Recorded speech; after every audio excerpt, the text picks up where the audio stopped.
नाजरीन आदाब, आप देख रहे हैं INN चैनल। मैं हूं शेख अहमद अली। आज की खास बात में हम देखेंगे कई अहम कौमी और बैनुल अक़वामी खबरें। 1 जुलाई से मुल्क भर में कई बदलाव होने वाले हैं। इनका सीधा असर आपकी पॉकेट और ज़िंदगी पर पड़ेगा, इसीलिए ज़रूरी है कि इन क़वायद की जानकारी पहले ही अपने पास रखें। हम आपको ऐसे 9 बदलावों के बारे में बता रहे हैं जिनका असर आप पर पड़ेगा। 1 जुलाई से ATM से पैसे निकालने और चेकबुक का इस्तेमाल करने पर कस्टमर्स को एक्स्ट्रा चार्जेस देने होंगे। Basic saving account deposit BSBD account पर ये सभी नए क़वानीन लागू होंगे। SBI के ATM या बैंक ब्रांच से 4 बार पैसे निकालना फ्री होगा। इसके बाद यानी फ्री लिमिट के बाद कैश निकालने पर 15 रुपये और GST देना होगा। इसके अलावा अब चेकबुक लेने के लिए भी आपको ज़्यादा चार्ज देना होगा। IDBI बैंक 1 जुलाई से cheque leaf charge, saving account charge और लॉकर चार्जेस में बदलाव करने जा रहा है। बैंक ने नकद जमा होम और नॉन होम के लिए फ्री सर्विस को सेमी अर्बन और रूरल ब्रांचों में मौजूदा 7 और 10 बार से घटाकर 5-5 बार कर दिया है। इसके अलावा कस्टमर्स को अब हर साल सिर्फ 20 पेजेस की चेकबुक ही फ्री मिलेगी। उसके बाद हर चेक के लिए ग्राहकों को 5 रुपये का पेमेंट करना होगा। इसके अलावा सीनियर सिटीजन्स को लॉकर पर मिलने वाला डिस्काउंट तभी मिलेगा जब उनका मंथली एवरेज बैलेंस 10,000 रुपये होगा। सिंडिकेट बैंक केनरा बैंक में मर्ज हो चुका है, इसीलिए अब 1 जुलाई से बैंक के IFSC कोड बदले जा सकते हैं और ये बदले जा रहे हैं। सिंडिकेट बैंक के ग्राहकों को अब अपनी बैंक के ब्रांच के लिए नए IFSC कोड लेना होगा। अब बात ज्वेलरी की करते हैं। गहने चोरी हो जाएं या कहीं गुम हो जाएं, अगर ये गलाए नहीं गए तो इनके असल मालिक की पहचान आसानी से हो सकेगी। दरअसल जिस तरह मुल्क के सभी शहरियों की पहचान आधार कार्ड में UID के जरिए की गई है, ठीक उसी तरह हुकूमत 1 जुलाई से ज्वेलरी के हर पीस की एक स्पेशल पहचान UID कंपलसरी करने जा रही है। हर महीने की पहली तारीख को मरकजी हुकूमत LPG सिलेंडर की कीमत का ऐलान करती है। पिछले महीने हुकूमत ने 19 किलो वाले कमर्शियल सिलेंडर के दाम में 122 रुपये कटौती की थी। अब स्मॉल सेविंग्स की बात करेंगे। छोटी बचत यानी स्मॉल सेविंग स्कीम में इन्वेस्ट करने वालों को झटका लग सकता है। हुकूमत ने अप्रैल-जून तिमाही के लिए भी मार्च में उनकी ब्याज दरों में कटौती की थी, लेकिन बाद में इस कटौती को वापस ले लिया था। PPF, सुकन्या समुद्र योजना, Kisan Vikas Patra, senior citizen saving scheme, national saving certificate, monthly income scheme, time deposit और recurring deposit scheme small saving scheme में आती है।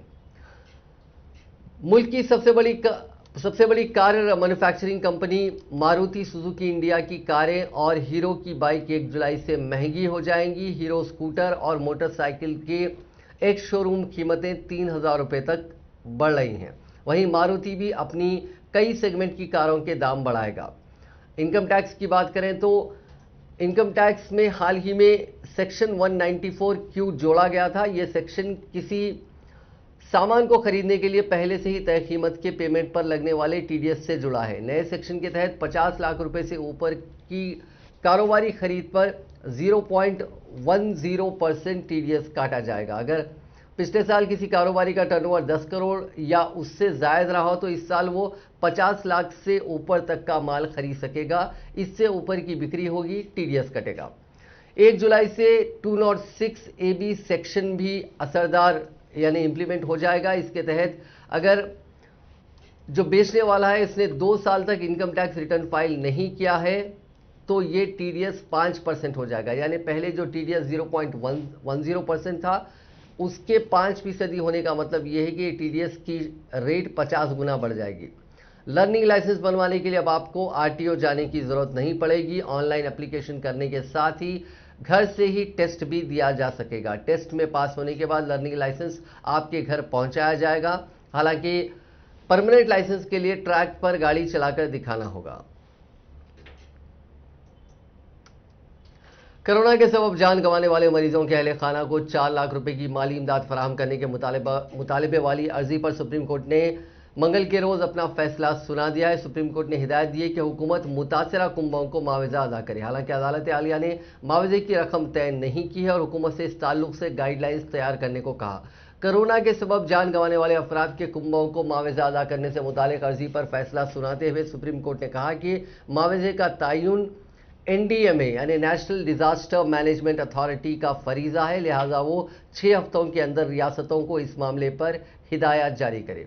नेज डेथ सर्टिफिकेट हासिल करने के अमल को भी आसान बनाया जाए। सुप्रीम कोर्ट ने कहा कि कोरोना से फौत होने वाले अफराद के अहले खाना की माली आनत करना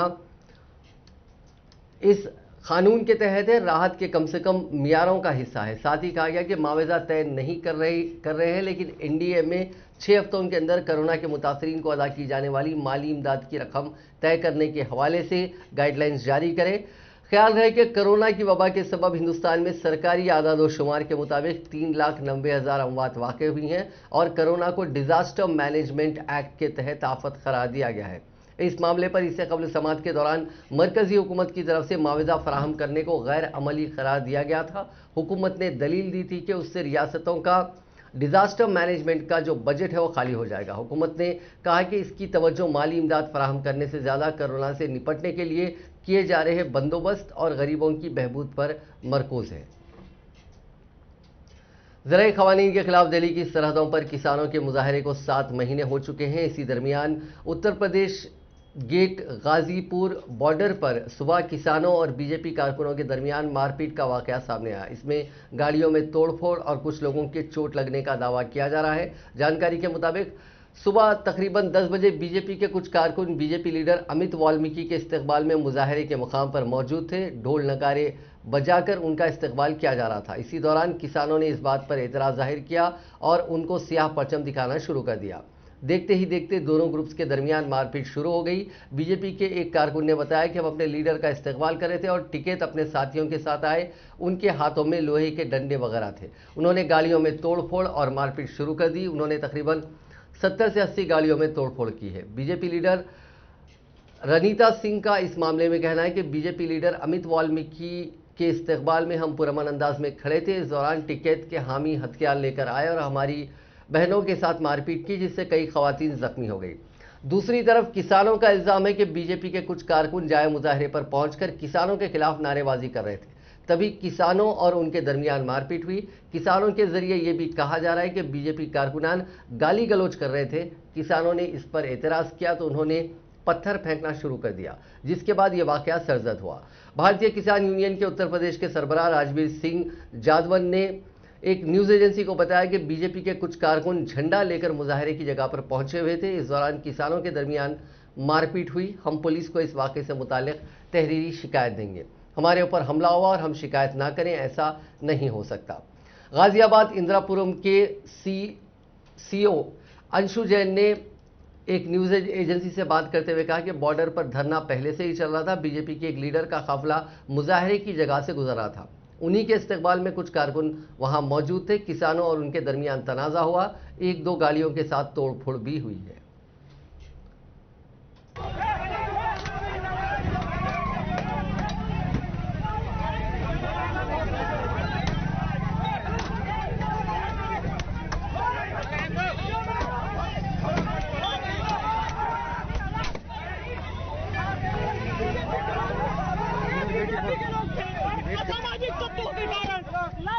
गाजीपुर बॉर्डर से आप देख रहे हैं।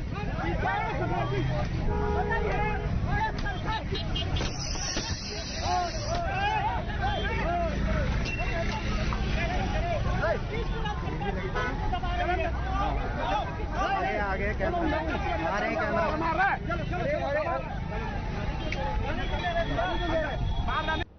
नए डिजिटल कवायद पर अमल न करने के सबब कानूनी कार्रवाई से हिफाजत खत्म होने के बाद से माइक्रो ब्लॉगिंग की साइट ट्विटर के खिलाफ लगातार मुकदमात दर्ज किए जा रहे हैं। ट्विटर इंडिया के खिलाफ मंगल के रोज चौथा मुकदमा दर्ज किया गया। यह मुकदमा ट्विटर पर मौजूद बच्चों से मुतालिक फहश मवाद के खिलाफ दर्ज किया गया। दिल्ली पुलिस की साइबर सेल ने कौमी कमीशन बराए हुकूक अतफाल NCPCR की शिकायत पर ट्विटर इंडिया के खिलाफ FIR दर्ज की है। दिल्ली पुलिस को दी गई शिकायत में कहा गया कि ट्विटर पर लगातार बच्चों से मुतालिक फहश मवाद पोस्ट किया जा रहा है। इसके हवाले से NCPCR ने साइबर सेल को 29 जून को पेश होने की हिदायत दी थी। कमीशन की जानिब से दिल्ली पुलिस की साइबर सेल के अलावा दिल्ली पुलिस कमिश्नर को भी शिकायत भेजी गई थी। यह मामला पॉक्सो एक्ट और IT एक्ट के तहत दर्ज किया गया है। ख्याल रहे कि ट्विटर इंडिया के खिलाफ इससे कबल 3 मुकदमे दर्ज किए जा चुके हैं। 2 मुकदमात गाजियाबाद पुलिस ने जबकि 1 भोपाल पुलिस ने दर्ज किया है। ट्विटर इंडिया के खिलाफ सबसे पहले गाजियाबाद में एक मुस्लिम बुजुर्ग की पिटाई के मामले में फिरकावाराना माहौल बिगाड़ने के इल्जाम में मुकदमा दर्ज किया गया था और ट्विटर इंडिया के सरबराह मनीष महेश्वरी को कानूनी नोटिस भेजा गया था। उन्हें 1 हफ्ते के अंदर अपना बयान दर्ज कराना था। मनीष महेश्वरी को नोटिस जारी करते हुए बताया गया था कि लोनी थाने में ट्विटर इंडिया के एमडी के खिलाफ कई दफात में मुकदमा दर्ज है। इल्जाम है कि ट्विटर के जरिए कुछ लोगों ने समाज में नफरत फैलाने का काम किया और ट्विटर ने इस मामले में कोई कार्रवाई नहीं की। गाजियाबाद मामले में ट्विटर इंडिया के सरबराह को कर्नाटक हाईकोर्ट से राहत हासिल हो गई और ये मामला सुप्रीम कोर्ट पहुंच गया। यूपी पुलिस ने इस फैसले को सुप्रीम कोर्ट में चैलेंज कर दिया है। इसके बाद हिंदुस्तान का गलत नक्शा जाहिर करने पर भी ट्विटर के खिलाफ गाजियाबाद में ही एक और मुकदमा दर्ज किया गया, जबकि गुज़िश्ता रोज मध्य प्रदेश की राजधानी भोपाल में भी इसी मामले में एक मुकदमा दर्ज किया गया। ट्विटर पर इल्जाम है कि उसने कश्मीर, लेह और लद्दाख को हिंदुस्तान के नक्शे से बाहर दिखाया है, जो गैर मुहज़्ज़िब और मुजरिमाना फेल है। वज़ीर आज़म नरेंद्र मोदी की क़यादत में मरकज़ी काबीना का इजलास मुनक़िद हुआ। इजलास के बाद प्रेस कॉन्फ्रेंस में मरकज़ी वज़रा प्रकाश जावड़ेकर और रविशंकर प्रसाद ने ऐलानों को मिली मंजूरी की जानकारी दी। इजलास में पावर और कम्युनिकेशन सेक्टर के लिए अहम फैसले लिए गए। आईटी और टेलीकॉम मिनिस्टर रविशंकर प्रसाद ने कहा कि इंफॉर्मेशन हाईवे हर गांव तक पहुंचे, इस डायरेक्शन में हुकूमत ने तारीखी फैसला लिया है। इसके लिए 19,000 करोड़ रुपए की मंजूरी मिली है। इसके अलावा प्रकाश जावड़ेकर ने भी मरकजी काबीना के लिए गए फैसलों से मीडिया को वाकिफ करवाया। हुई आज की कैबिनेट बैठक में अनेक महत्वपूर्ण निर्णय लिए गए। 2 दिन पहले एक बड़ा निर्णय घोषित किया था वित्त मंत्री निर्मला सीतारमण जी ने कि जिनको कोविड के चलते दिक्कतों का सामना करना पड़ रहा है, ऐसे सभी क्षेत्रों को 6,28,000 करोड़ का मदद का एक पूरा खाका उन्होंने बताया था। आज मुझे खुशी है कि 2 दिन हुए और कैबिनेट ने आज उसको अप्रूवल भी दिया। यह महत्वपूर्ण इसलिए है कि हमने ऐसी सरकारें देखी है कि घोषणा करके एक चुनाव होने देते, फिर शिलान्यास करके दूसरा चुनाव कराते और उद्घाटन होने तक वो सत्ता से बाहर भी जाते हैं। लेकिन मोदी सरकार है कि जो बोलते हैं वो करते हैं और तुरंत करते हैं। तो आज देश के 16 राज्यों में भारत नेट को हम पीपीपी के मॉडल माध्यम से, पब्लिक प्राइवेट पार्टनरशिप के मॉडल से 29,000 करोड़ रुपए के टोटल एक्सपेंसेस पर 29,432 करोड़ उसको हमने इन प्रिंसिपल अप्रूव किया है, जिसमें भारत सरकार की वायबिलिटी गैप फंडिंग होगी 19,041 करोड़ रुपए। The government of India will be only expending the viability gap funding of 19,041 crore. और ये हम देश के 3,61,000 गांव में जो 16 राज्यों में हैं, वहां पर इसे पीपीपी मॉडल के माध्यम से ला रहे हैं। The PPP model shall be executed in 16 states of India in 3.61 lakh villages। और जैसा मैंने बताया, पूर्व में तो फेज 1 फेज 2 हुआ था। इसके कारण हम देश के बिल्कुल मेजॉरिटी इलाकों को नीचे पहुंचा देंगे। और इसके 2-3 पहलू हैं जिसको समझना चाहिए। 30 साल के लिए हम कंसेशनर एग्रीमेंट करेंगे, एसपीवी बनाएंगे, जो private PPP players global level की बिडिंग करेंगे। नंबर 2, हमने इसको 9 पैकेज बनाया है 16 राज्यों में। ये इंपॉर्टेंट है जानना। किसी एक प्लेयर को 4 पैकेज से अधिक नहीं मिलेगा। मतलब no monopoly. 9 packages, 1 package corresponds to the basic telecom circle area. It can be a state or a group of states. और एक पेयर को 4 पैकेज का वज़ीर-ए-आज़म नरेंद्र मोदी ने कहा है कि गुड्स एंड सर्विसेज टैक्स निज़ाम से मुल्क में वसूल किए जाने वाले टैक्सेस की तादाद कम हुई और ये मईशत में संग-मील है। जीएसटी हुकूमत के 4 साल पूरे होने के मौके पर मोदी ने चारशंबे के रोज ट्वीट किया कि जीएसटी मुल्क के माशी मंजरनामे में संग-मील की तरह है। इससे टैक्सों की वसूली की तादाद कम हुई और आम आदमी पर टैक्सों का बोझ भी कम हुआ है। एक ही वक्त में इसमें शफाफियत, तामील और टैक्स की मजमूई में इजाफा हुआ है। 1 जुलाई 2017 को मुल्क में जीएसटी निज़ाम नाफिज किया गया था। वजारत खजाना ने कहा कि अब तक मुल्क में 66 करोड़ जीएसटी रिटर्न्स दाखिल हो चुके हैं। ताइवान में एक जूडो कोच ने 7 साल के नए स्टूडेंट की जान ले ली। बात इतनी सी थी कि उस स्टूडेंट ने ट्रेनर को इडियट कह दिया था। इसके बाद कोच ने अपने सभी शागिर्दों से नए स्टूडेंट को लड़वाया। इसी दौरान 27 बार जमीन पर पटकवाया भी। इससे स्टूडेंट उल्टी करते हुए बेहोश हो गया। तब उसे अस्पताल में भर्ती कराया गया। वहां 2 महीने कोमा में रहने के बाद उसने दम तोड़ दिया। स्टूडेंट का नाम हुआंग बताया जा रहा है। उसे 21 अप्रैल को सेंट्रल ताइचुंग के एक अस्पताल में भर्ती कराया गया था। अस्पताल इंतजामिया के मुताबिक वहां हुआंग ब्रेन हैमरेज के साथ करीब 70 दिन कोमा में रहा। उसके जिस्म के ज़्यादातर पार्ट्स ने भी काम करना बंद कर दिया था। पेरेंट्स ने हुआंग को लाइफ सपोर्ट से हटाने का फैसला किया था। इसी दौरान उसने दम तोड़ दिया। 60 साल का कोच अपने सरनेम हो से जाना जाता है। उसे हाल ही में कोर्ट से $3,583 यानी करीब 2,66,000 रुपये के साथ जमानत मिली थी। अगर कोच मुलजिम पाया जाता है तो उसे 7 साल की कैद हो सकती है। मामला उठने के बाद पता चला कि कोच के पास लाइसेंस भी नहीं था। मकामी मीडिया के मुताबिक हुआंग के अंकल उसे 21 अप्रैल को ही ट्रेनर के पास ले गए थे। 7 अप्रैल को हुआंग जूडो पहली बार सीखने गया था। उसे इस बारे में कुछ पता नहीं था। इसी दौरान मासूम ने कोच को बिग इडियट कह दिया। इसके बाद कोच ने अपने दूसरे सीनियर तुलबा से हुआंग को लड़वाया, जबकि वो मासूम कुछ भी बेसिक नहीं जानता था। इसके बाद कोच ने अपने शागिर्दों से कहा कि वो हुआंग को उठाकर पटके। इस दौरान ट्रेनर हुआंग को गिरने के बाद बार बार खड़े होने के लिए भी कहता था। करीब 12 से 15 बार पटकने के बाद हुआंग ने सिर में दर्द होने की शिकायत की, लेकिन कोच ने अनसुना कर दिया। इसके बाद मासूम को उल्टी होने लगी और वो बेहोश हो गया। इस पूरे मामले को देखकर ये पेरेंट्स खासकर अपने बच्चों का ध्यान रखें कि ऐसे मामलात अक्सर कोचिंग क्लासेस में होते रहते हैं और अपने बच्चों को इस किस्म के तशद्दुद से बचाने की पूरी कोशिश करें।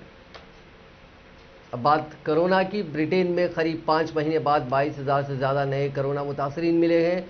पीर के रोज़ वहाँ 22,868 नए मरीज़ मिले थे, जबकि इसी साल 30 जनवरी को 23,108 नए मरीज़ मिले थे। ब्रिटेन में एक्टिव मरीजों की तादाद बढ़कर 3,07,776 हो गई है। दूसरी जानिब स्कूली तुलबा के सेल्फ आइसोलेशन से भी हुकूमत की तशवीश बढ़ गई है। अब हुकूमत तुलबा का सेल्फ आइसोलेशन ख़त्म करने की तैयारी कर रही है। हुकूमत का कहना है कि बच्चों के सेल्फ आइसोलेशन से माँ बाप परेशान हो गए हैं। बच्चों की तालीम भी इससे मुतासिर हो रही है।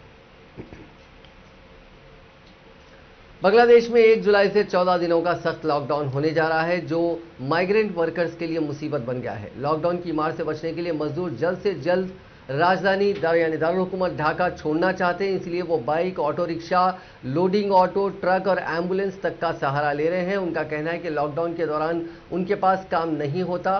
काम नहीं करेंगे तो किराया कैसे चुकाएंगे, पेट कैसे पालेंगे। इसीलिए हम सब कुछ बांधकर गांव लौट रहे हैं, क्योंकि लॉकडाउन में शहर छोड़ने के अलावा हमारे पास कोई दूसरा ऑप्शन नहीं है। दरअसल बांग्लादेश में पब्लिक सर्विसेज, जो पब्लिक ट्रांसपोर्ट है, वो 23 जून से ठप है। ऐसे में मजदूरों के बीच ढाका छोड़ने की हड़बड़ी है। उनकी हड़बड़ाहट देखकर जो नेवल सर्विसेज है, उन्होंने भी 24 घंटे वो काम कर रही हैं। नावों पर कैपेसिटी से ज़्यादा लोग सवार हो रहे हैं। एक एक बोट पर हज़ारों लोग सवार हो रहे हैं। मुशीगंज पोर्ट पर तैनात एक सब इंस्पेक्टर ने बताया कि हम नहीं चाहते कि लोग कैपेसिटी से ज़्यादा सवार हो, लेकिन मजदूर बात ही नहीं सुन रहे हैं। ब्राजील ने भारत बायोटेक के साथ कोवैक्सीन के लिए किए गए सौदे को मुलतवी करने का फैसला किया। ब्राजील में इस सौदे पर काफी सवाल खड़े हो रहे हैं। इसके बाद 324 मिलियन यानी तकरीबन 32 करोड़ डॉलर के सौदे को मुलतवी कर दिया गया। ब्राजील के वजीर सेहत मार्सिलो ने इसका ऐलान किया। सौदे के मुताबिक ब्राजील को भारत बायोटेक की जानिब से कुल 2 करोड़ वैक्सीन की खुराकें खरीदनी थी, लेकिन इस सौदे पर सवाल उठने शुरू हो गए और सदर जायर बोल्सिनो पर बदनुमानी के इल्जाम भी आयद होने लगे हैं। इस मामले पर सबसे पहले आवाज उठाने वाले अफराद की जानिब से ब्राजीली हुकूमत को लगातार घेरा जाने लगा है। हुकूमत ने अगरचे कि इस पर वजाहत भी पेश की है, लेकिन इससे लोगों का गुस्सा कम नहीं हुआ। इसके बाद जब यह मामला ब्राजील के सुप्रीम कोर्ट में पहुंच गया तो ब्राजीली हुकूमत ने आखिरकार इस सौदे को मनसूख करने का फैसला किया। ब्राजीलियन मीडिया के मुताबिक इस मामले की जांच पूरी हो जाने तक कोवैक्सीन के ताल्लुक से की गई डील मुअत्तल रहेगी। ताहम ब्राजील के वजीर सेहत की जानिब से बारहा यह दावा किया जा रहा है कि इस डील में किसी तरह की गड़बड़ी नहीं है। डील के हवाले से इल्जाम आयद हो रहे हैं कि ब्राजील की वजारत सेहत पर भारत बायोटेक की वैक्सीन खरीदने का दबाव बनाया गया। इस सौदे का सदर बोल्सिनारो को भी इल्म था, लेकिन इसके बावजूद वो इसे नहीं रोक पाए और ब्राजील को महंगी कोवैक्सीन खरीदने पर मजबूर होना पड़ा। सवाल किया जा रहा है कि जब फाइजर की वैक्सीन सस्ते दामों पर दस्तयाब है तो भारत बायोटेक से महंगी वैक्सीन खरीदने की क्या जरूरत थी। अगर गड़बड़ी के इल्जाम साबित होते हैं तो सदर की कुर्सी पर भी खतरा मंडला सकता है। हिंदुस्तान में पिछले 24 घंटों में कोरोना के 45,641 नए मरीजों की पहचान हुई। 60,258 ठीक हो गए और 816 लोगों ने इलाज के दौरान दम तोड़ दिया। 78 दिन में रोजाना होने वाली अमवात का आंकड़ा सबसे कम रहा। इससे पहले 12 अप्रैल को 880 लोगों ने इस वबा से दम तोड़ा था। मंगल के रोज एक्टिव केसेस में 15,438 की कमी आई। फिलहाल 5,31,000 मरीजों का इलाज चल रहा है। भारत बायोटेक की कोवैक्सीन कोरोना वायरस के अल्फा यानी B117 और डेल्टा B1617 पर भी असरदार है। अमेरिका के top health research institution national institute of health NIH की स्टडी में यह सामने आया है। NIH ने कोवैक्सीन ले चुके लोगों के ब्लड सीरम पर 2 स्टडीज की हैं, जिनमें पता चला है कि यह वैक्सीन अल्फा और डेल्टा वेरिएंट को खत्म करने वाली एंटीबॉडीज बनाने में काफी कैपेबल है। बता दें कि हिंदुस्तान में दूसरी लहर डेल्टा वेरिएंट की वजह से ज्यादा खतरनाक हुई थी। American national institute of health का कहना है कि हमारे एडजुवेंट से कोवैक्सीन के ज्यादा असरदार होने में काफी मदद मिली है। बता दें कि एडजुवेंट एक केमिकल होता है जो इम्यून सिस्टम के रिस्पांस को बढ़ाता है। इसका इस्तेमाल आमतौर पर वैक्सीन के असर को बढ़ाने के लिए होता है। ये इम्यून सिस्टम को एंटीबॉडी बनाने में मदद करता है जो एंटीजन से लड़ता है। भारत, हिंदुस्तान, अमेरिका और यूरोप से इसे इंपोर्ट करता है। NIH का कहना है कि कोवैक्सीन के फेज 2 ट्रायल के नतीजों से पता चला है कि ये महफूज है। इसके फेज 3 ट्रायल के डेटा भी इसी साल मुहैया हो जाएगा। फेज 3 के आखिरी जो नतीजे हैं उससे पता चलता है कि वैक्सीन कोरोना के सिम्टोमेटिक इन्फेक्शन के खिलाफ 78% और संगीन इन्फेक्शन पर 100% और एसिम्टोमेटिक इन्फेक्शन के खिलाफ 70% असरदार है। कोवैक्सीन को वर्ल्ड हेल्थ ऑर्गेनाइजेशन की मंजूरी दिलवाने के लिए 23 जून को हुई प्री सबमिशन मीटिंग कामयाब रही थी। यानी इस वैक्सीन को WHO से अप्रूव करवाने के लिए भारत बायोटेक ने दूसरा पड़ाव पार कर लिया है। अब जुलाई में WHO भारत बायोटेक के डेटा का रिव्यू करेगा। कोरोना की 2 लहर झेल चुके हिंदुस्तान की मदद के लिए अमेरिका ने $41 मिलियन यानी करीब 304 करोड़ रुपए की मदद का ऐलान किया है। यह मदद इन्फेक्शन से निपटने की तैयारियां मजबूत करने के लिए दी गई है। US agency for international development यानी USAID ने कहा है कि इससे कोरोना की टेस्टिंग, इस वबा से जुड़ी मेंटल हेल्थ सर्विसेज और दूर दराज के इलाकों में मेडिकल सर्विसेज पहुंचाने में मदद मिलेगी। एजेंसी का कहना है कि अमेरिका को जब मदद की जरूरत थी तब हिंदुस्तान ने उसकी मदद के लिए हाथ आगे बढ़ाया था। अब अमेरिका हिंदुस्तान के लोगों के साथ खड़ा है क्योंकि वो अब भी कोरोना से लड़ रहे हैं। इस एडिशनल फंडिंग के जरिए USAID health care supply chain और इलेक्ट्रॉनिक हेल्थ इंफॉर्मेशन सिस्टम को मजबूत करने, वैक्सीनेशन को बढ़ावा देने और प्राइवेट सेक्टर के साथ काम करने में हिंदुस्तान के साथ साझेदारी आगे बढ़ाएगा। USAID ने वबा शुरू होने के बाद से हिंदुस्तान को कोविड रिलीफ के लिए अब तक $20 करोड़ से ज़्यादा की मदद दी है। इसमें $50 मिलियन की इमरजेंसी सप्लाई और 2.14 लाख फ्रंटलाइन वर्कर्स की ट्रेनिंग शामिल है। इससे 4 करोड़ 20 लाख हिंदुस्तानियों को फायदा मिला है। मई में अमेरिका के सदर जो बाइडेन ने हिंदुस्तान को $10 करोड़ की मदद देने का ऐलान किया था। US India chambers of commerce foundation ने हिंदुस्तान में कोरोना से निपटने के लिए $1.2 मिलियन से ज्यादा रकम जुटाई है। Directorate general of civil aviation ने बाज़ाब्ता बैनुल-अक़वामी मुसाफिर परवाज़ों पर पाबंदी में 31 जुलाई तक तौसी कर दी है। डीजीसीए ने 26 जून 2020 को जारी सर्कुलर में जुज़वी नज़रसानी करते हुए इसकी मुद्दत 31 जुलाई 2021 की रात 11:59 तक बढ़ा दी है। इस सर्कुलर के तहत मुल्क में बाज़ाब्ता बैनुल-अक़वामी परवाज़ों के ऑपरेशन पर पाबंदी आयद कर दी गई है। डीजीसीए ने वाज़ेह किया है कि कार्गो परवाज़ों और खुसूसी इजाज़त वाली परवाज़ों के ऑपरेशन पर यह पाबंदी लागू नहीं होगी। साथ ही दो तरफा माहिदों के तहत चंद ममालिक के साथ एयर बबल इंतजामात में शुरू की जाने वाली परवाज़ों पर भी पाबंदी लागू नहीं होगी। मुल्क में बाज़ाब्ता बैनुल-अक़वामी मुसाफिर परवाज़ों पर गुज़िश्ता साल मार्च में मुकम्मल पाबंदी आयद कर दी गई थी। 2 माह के वक्फे के बाद घरेलू रूट पर मुसाफिर परवाज़ें दोबारा शुरू कर दी गई थी, लेकिन बैनुल-अक़वामी परवाज़ों पर पाबंदी बदस्तूर जारी है। पिछले सर्कुलर के जरिए पाबंदी में 30 जून 2021 तक तौसी की गई है। मुंबई की फिल्म इंडस्ट्री के मारूफ अदाकार दिलीप कुमार को आज सांस लेने में दिक्कत के बाद दोबारा अस्पताल में दाखिल किया गया, जबकि एक और दूसरे अदाकार नसीरुद्दीन शाह को भी निमोनिया की वजह से अस्पताल में इलाज के लिए दाखिल किया गया है। दिलीप कुमार को इस माह के अवाइल में इलाज के लिए दाखिल किया गया था। एक बार फिर 98 साला फनकार को हिंदुजा अस्पताल में दाखिल किया गया। उन्हें आईसीयू में रखा गया है, लेकिन हालत मुस्तहकम बताई गई है। दिलीप कुमार को कल सांस लेने में तकलीफ के बाद अस्पताल लाया गया था। नसीरुद्दीन शाह 70 साल की उम्र को पहुंच चुके हैं और जराये के मुताबिक निमोनिया से परेशानी के बाद 2 रोज कबल अस्पताल में दाखिल किया गया था। दोनों ही अदाकार अपने अपने दौर के लेजेंड माने जाते हैं।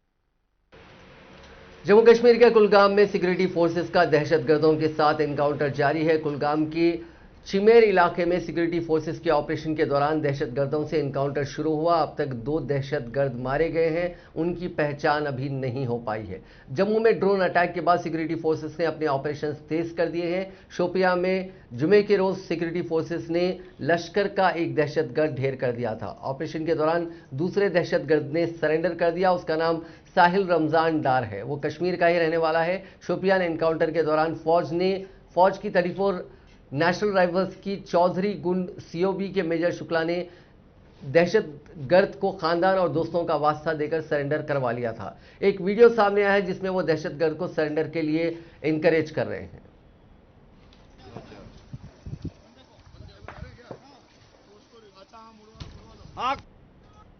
मध्य प्रदेश के देवास जिले के नेमावर में दलित खानदान के 5 लोगों के कत्ल का मामले में खुलासा हुआ है कि इसका अहम मुलजिम सुरेंद्र केसरिया एक हिंदू तंजीम का ओहदेदार था। उसने अपने दोस्तों के साथ मिलकर 5 लोगों का कत्ल किया और लाशों को खेत में दफना दिया। ये पूरा मामला एक लव स्टोरी से जुड़ा हुआ है। मुलजिम सुरेंद्र पुलिस को गुमराह करने के लिए रूपाली, जो एक विक्टिम है, उसके मोबाइल से उसके सोशल मीडिया अकाउंट पर खानदान के महफूज होने की स्टेटस अपडेट करता रहा। हालांकि बार बार एक ही फोटो पोस्ट करने पर पुलिस को शक हुआ और पूरे मामले का खुलासा हो गया।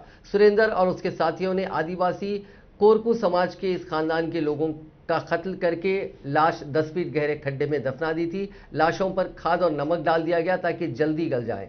इससे सभी लाशें एक स्केलेटन में बदल गए।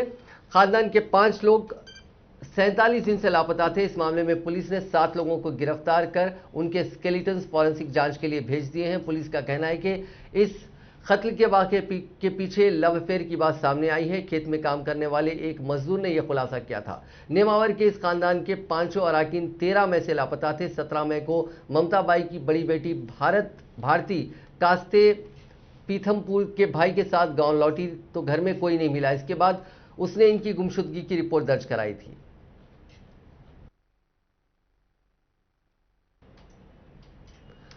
नाज़रीन, आज की खास बात में बस इतना ही। आपसे कल मुलाकात होगी नई खबरों के साथ, नए एनालिसिस के साथ। फिलहाल दीजिए इजाजत। खुदा हाफिज।